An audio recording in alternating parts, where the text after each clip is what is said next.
Welcome into Oceanside Ice Arena in Tempe, Arizona. Zach Keenan alongside Chase Dryberg. Today is Game 2 of a 2-game series of the Sun Devils take on the University of Vermont Catamounts. Last night was a 2-1 win, Chase, and what a game, especially for the Sun Devils. We saw James Sanchez pick up 2 goals. Both were assisted by Brinson Pasichnuk as well as Josh Maniscalco, but really special teams seemed to be the winner, weren't they? You see Hills breathing on his left, Huang breathing on his right. They've got a good long look at each other all the way down to the wall. It'll be Hill in 4-2-9-3-6. Daniels under center, fakes the handoff to Eno Benjamin, rolls out wide, cuts back inside, then jump pass to the end zone! Eno Benjamin, the first touchdown of the Arizona State season, coming courtesy of the dynamic offensive duo we will grow to love this year. Tamorian Terry by himself at the X. They're headed from right to left from our point of view in the press box. Sheffield and Trey McKitty in the backfield, fakes the handoff from Blackman, and he's going to go deep. He's got Tamorian Terry. He catches it at the 50 to the 40. Tamorian Terry to the 20, he's to the 10, and he'll walk in untouched to the end zone. Florida State touchdown as he slips on the track. I hope he's okay, but I think he'll be fine after scoring a 91-yard touchdown off the bomb from Blackman. Leaves it for Swoyer, who's still on the ice, to Donahue. Donahue to Peratino. Peratino, the second liner, pushes it to Bliss. Trenton Bliss back to Peratino. Shot laid on right at the jersey of DeBrouwer. He easily saves it, but it back over to center ice.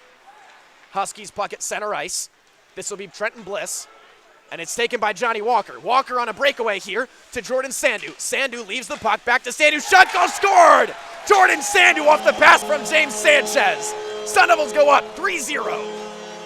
So Aguayo lining up. Takes the kick, and it's blocked! It's blocked! The ball's going to be picked up by Kalen Thomas. He's got an opportunity to run it back over to the 30. Thomas cutting across midfield, breaking another tackle. He's stopped around the 35-yard line with help from a Chase Lucas block. Sent back along, Jack Judson.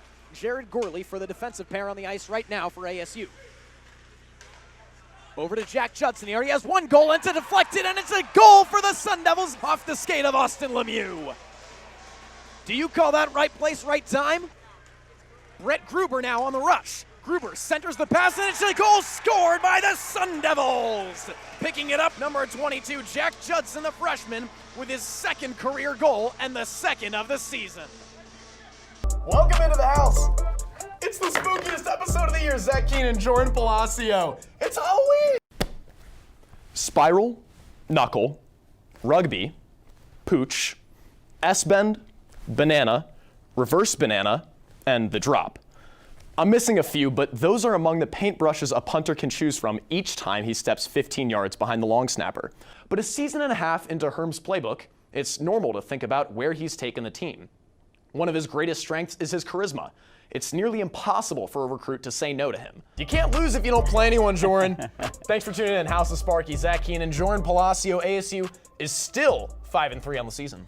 The Sun Devils aren't a ragtag middle school team where everyone gets to play equally. They're a team competing for the Pac-12 South title, bowl contentions, and bragging rights against U of A. Recognizable names transferring away from the program may seem like cause for concern, but really, it's just a sign of the times. I'm about 6'3" for reference. If I played basketball, I'd probably be rostered about 6'4". Brandon Ayuk, the Sun Devils' leading receiver in touchdowns and receiving yards, stands at 6'1". Elijah Griffin will probably guard him as he's CB1 for the Trojans, 6 foot flat. Here's the big play. Michael Pittman Jr., whoa. He leads SC in receiving yards and touchdowns, and he's 6'4". Kobe Williams, the corner who will look to lock down Pittman Jr., is 6 inches shorter than him. 6. Height isn't everything in ball, but it sure helps. Brandon Ayuk extended his arm into the end zone with a minute 40 left on the clock. 35-34 was written on the scoreboard, and for most coaches, a difficult decision would be on the immediate horizon. For Herm Edwards, the question was already answered. Probably before the game even started, to be honest. The failed 2-point conversion was the most talked about topic after Saturday's loss to Oregon State.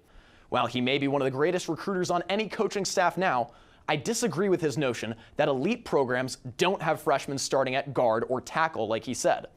If the shoe fits, wear it. Not that Jaden Daniels had thrown for over 300 yards with 3 touchdowns, not that Brandon Ayuk had nearly a 200-yard game, and certainly nobody was talking about Kalen Kearse-Thomas's 11-tackle, 1-sack game.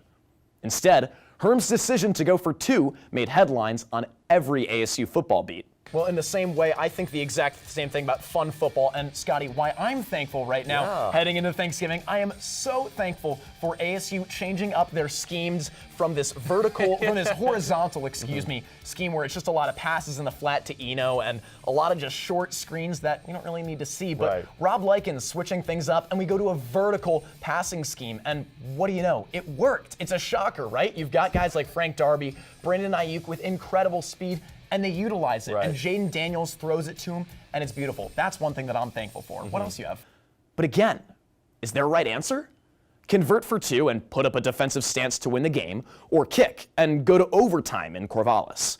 We'll never know. What I do know is this, that this is the first step in building a championship caliber program. I will not get ahead of myself here. We're talking about the Pac-12 South crown. But going for 2 shows that the team isn't settling. Herm isn't settling for 2-star recruits. He won't settle for a 500 season, and my guess is he won't settle for a season where the team misses a bowl game. He simply won't. It takes guts to pull that off, and that's exactly what this team is building on in the future. 35-34, a 1-point win coming from the Oregon State Beavers over Arizona State. Zach Keenan, Brady Vernon here for House of Sparky on field at Reser Stadium in Corvallis. Brady, again, a 1-point margin where Wynn was so close at the end there, that 2-point conversion. What happened? Zach Keenan alongside Jacob Rosenfarb for HouseOfSparky.com. ASU just took down the Ragin' Cajuns of the University of Louisiana 77-65, and oh boy, what a game, especially to get this this little stretch of basketball going here. So the first thing that sticks out is obviously ASU put up 77 points. Where did those come from today? Someone dial up Eugene. Down go the Ducks in Tempe. 31-28. Zach Keenan and Brady Vernon as the Sun Devils knock off the number 6 ranked Oregon Ducks, ending a 4-game losing skid. It's pretty bright out today. It's about 90 degrees, but what's brighter, the Sun Devil offense. They took down the Washington State Cougars 38-34. Sun Devil Stadium. Zach Keenan, Andrew Bell. Herm Edwards has been talking all of the past 2 weeks about how he wants to hit that elite 35 points per game mark. They finally did it for the first time this season. How did that happen on offense, Andrew?